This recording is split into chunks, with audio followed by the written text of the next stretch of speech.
What's up, guys? Welcome back to The Wheel Life. It's been a minute since we've had an episode, but there's been some things in my life and ministry that have needed some special attention, so I had to work hard and get those things done. But now that they're done, I'm real glad to be back here to make another video. And on today's video, we're going to talk about how many injuries, spinal cord injuries, T6 and above, if you're complete, you cannot sweat. So it's officially summer. It's officially hot, and in Massachusetts, we've been pretty much officially in a heat wave. So on today's episode, we're gonna talk about the importance of staying cool, some tips on how to stay cool when you can't sweat like myself, so you can have a cool summer. All right, enough chitter chatter, let's get to it, let's go.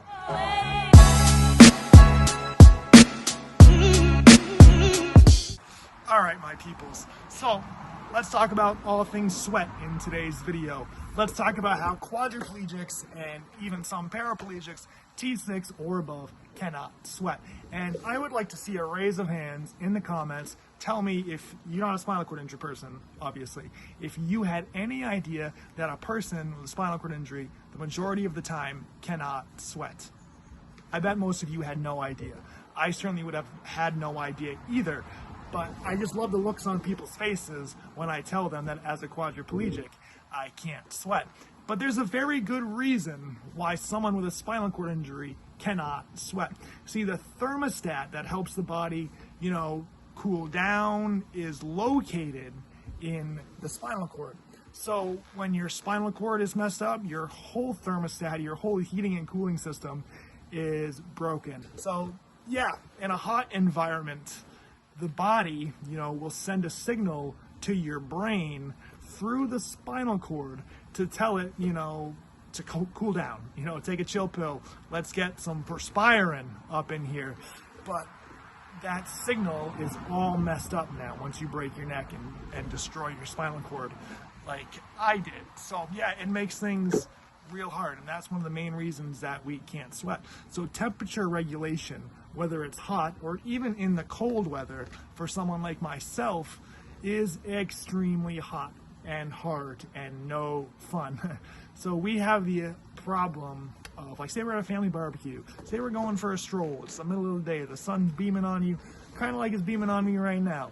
You have to be really careful because you can overheat quickly and get really, really sick.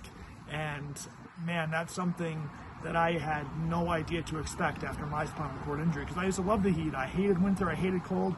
I still hate the winter, and I still hate the cold. But it's a lot easier to manage like being cold than it is to manage the heat. But I've learned some tips and tricks over the years that help to kind of regulate my body temperature the best I can. But you have to be careful regardless. So let's get into this a little deeper. Let's go. As I've talked about in past videos before, there are two camps of spinal cord injured people. There are incomplete spinal cord injuries, which means that their spinal cord is not completely severed and that there are still messages that get from your brain to the rest of your body a lot more easier.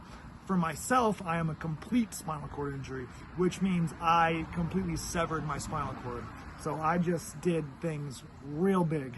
So, and sometimes there are cases that are complete spinal cord injuries where you can sweat above the level of injury. Like if, say I'm a C6, some people at my level can sweat on their face and their head and stuff like that. But for myself, I cannot sweat at all. There is only one time you will ever catch me really sweating, and that is when my sweat is used as a warning signal.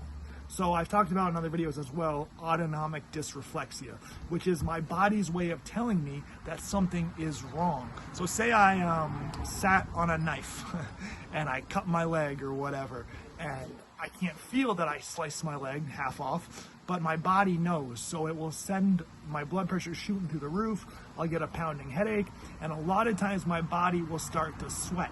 So if you see me sweating, it's not because I'm perspiring because it's hot, it's because there's something wrong. So that's kind of funny how the body kind of compensates things that way. But like I said at the beginning of this video, I have learned some ways to keep cool and use what we quads call artificial sweat. So let's get into some tips on how to stay cool in the summer. Let's go. All right, guys, as we mentioned earlier, sweating is the way your body works to cool yourself down, and your whole thermostat is located in your spinal cord. My dog's chewing a bone right now. He's staying nice and cool in the shade. So that's probably what you're gonna hear, but it's okay. So yeah, you need sweat to cool down in the summer months and the heat. And when you can't create sweat like myself, a lot of times you gotta do what us quads call artificial sweat. So how I do that is with my handy dandy trusty spray bottle. And so we use our spray bottles and we take them and we spray ourselves down. It's pretty easy as a quad because there's just a little lever and you just squeeze it. I'm not gonna get myself soaked right now because I don't really need it. And most of the time your first reaction is to spray your face down, which is great and it feels wonderful. But if you really wanna be most effective, a little spray goes a long way, and you wanna get it on the back of your neck, your shoulders, your arms, your legs, other exposed area of skin. That'll help do a better job of cooling you down than just spraying your face. So I encourage you guys, if you're going to a family barbecue, you're going out with your lady friend, wherever you may be going, take a spray bottle with you. It'll be very helpful in the long run. All right, guys, tip number 2 on my stay cool summer list is keeping a cold rag on the back of your neck. But I have a nifty little invention that my lovely, amazing girlfriend actually got me. So let me show you that right now. Boom. This is called a Mission Reusable cooling towel. And what's awesome about this little handy dandy thing is you can take it, you dip it in water. It can be hot water, it could be cold water, pool water, lake water, hose water, whatever that may be. You can just soak it in there, you rinse it, you rinse it out, you snap it, and then you put it around the back of your neck. And this thing will stay cool for hours. So it feels really great in the hot months to put a rag on the back of your neck. Another thing that you want to do is you want to don't just leave the rag on there for an extended period of time. Take it off, get a little breeze blowing in there and put it back on, and it'll help cool your body temperature down. And that's the whole point of these tips, is to keep your body temperature cool, because your body ain't going to be doing a very good job anymore, because let's face it, spinal cord bodies don't do a whole lot of good anymore anyways at anything. So yeah, let's go on to tip number 3. Thank you, Nietzsche, for this. All right, guys, another thing that is super important on our handy dandy tip list to a cool summer is staying hydrated. And for quads without hand function, it's important. Not everyone can just pick up a bottle of water or this or that. Many can, but there are many who can't. So what you want to do is get yourself a water bottle. Like, I'll show you the one I like. Ooh, I don't know who's throwing these things. They're just flying out of nowhere. But so my water bottle is from Camelback, and it's got this little loop on the top of it right there, so I can just stick my thumb in it and I can carry it in here and take a drink. So it's super important to stay hydrated. And I also take a bicycle, I have like a bicycle water bottle holder that I zip tie to the bottom of my chair. I'll put a picture of it somewhere in the corner here. So it's important to have water on you at all times, especially in the heat. I mean, regardless, water intake is so important for a spinal cord body to keep things flowing and moving. UTIs, all that stuff. But for heat management, it's one of the best things you can do is to stay hydrated. So the next thing I'm gonna show you guys on our Stay Cool Summer list that is hugely important, besides an AC. I'm gonna leave that out because I don't want anyone throwing an AC at me. I might just get demolished even more. But one thing I found really helpful to take is what I like is a travel fan. Let me show you. Boom. So this is my little travel fan, and it's just battery powered, and it's got this little rope that can go around your neck, and you can wear it like Flavor Flav wears his clock, but it will be a fan. So it's got a little button on the side, you push it on, it's turned on right now, and it can cool you down a little bit. I mean, it's not some high-powered fan, but sometimes you just need a little breeze. And pair this with your spray bottle and your ice-cold rag around your neck, you're a rolling freezer. So it'll help, it'll work good, and you just need something simple to help keep you cool when you're out and about and can't get to a fan, can't get to your car AC. And so something like this is very helpful. All right, guys, another tip on how to stay cool in the summer is if you're like me, you love to be outside. Like, I just love being outside. Sometimes when I'm in the house, I feel like a caged hamster or something, and I get stir crazy and I just want to get out of my house. But sometimes it's way too hot, and I like to go for pushes. I like to be outside as much as possible. So you really want to learn to take advantage of shade, right? You want to go out in the evening times if it's too hot during the day. Find a nice tree, find a nice bike path that's shaded, and really use shade to your advantage. And even if it's the middle of the day, you can find a tree somewhere and just take shelter under it for a few minutes. And sometimes just that little bit of break from the sun will help you last a little bit longer in the heat and keep you cool. All right. So find some shade. Don't throw shade, but find shade. All right. Let's go. All right, guys, so last but not least, and in one of my opinion is the most important things to use, is to use your head and listen to your body.